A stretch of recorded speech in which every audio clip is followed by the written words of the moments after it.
Hey guys, if your vinyl or laminate flooring have these gaps on them, stay tuned, I'm going to show you how to fix them. There's many reasons why this could happen. In this specific application, I gotta say this is very poor workmanship, and also the quality of the vinyl flooring that wasn't installed here was horrible. So the step number one is to clean up the gap before we can close it. As you can see it here, I use my vacuum cleaner to clean it up nice and good.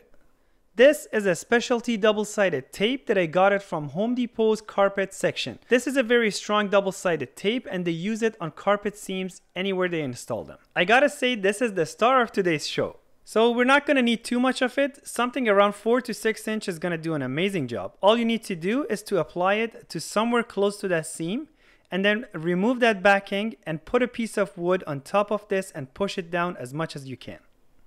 Once you make sure that it's sitting nice and secure in place, you can use your hammer or some kind of a rubber mallet and kind of give it a few taps.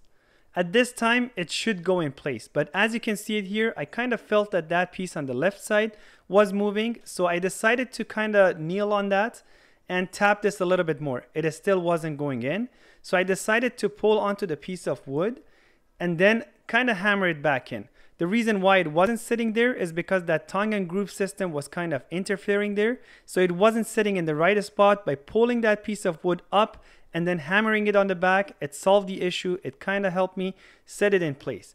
Once it's set in place, I use my hammer to kind of tap on the seam and make sure it sits in there nice and tight. Now it's time to remove our tape, and if that seam needs to be tapped a few more times, we can do it.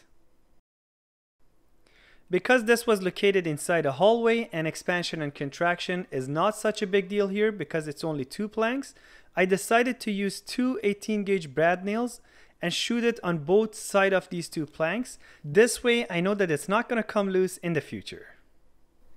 This one is another seam that has opened up. It's located right at a door jamb, and as you can see we have quite a few more planks before this one.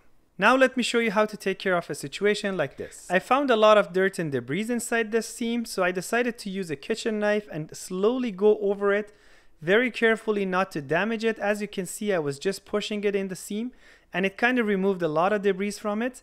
And then I used my vacuum cleaner to suck it all up from the seam. And as you can see it here, that piece of wood is already taped to the vinyl plank. And then I grabbed my hammer and kind of tapped that piece of wood a few times. This caused that vinyl plank to move forward a little bit and the seam to be completely closed.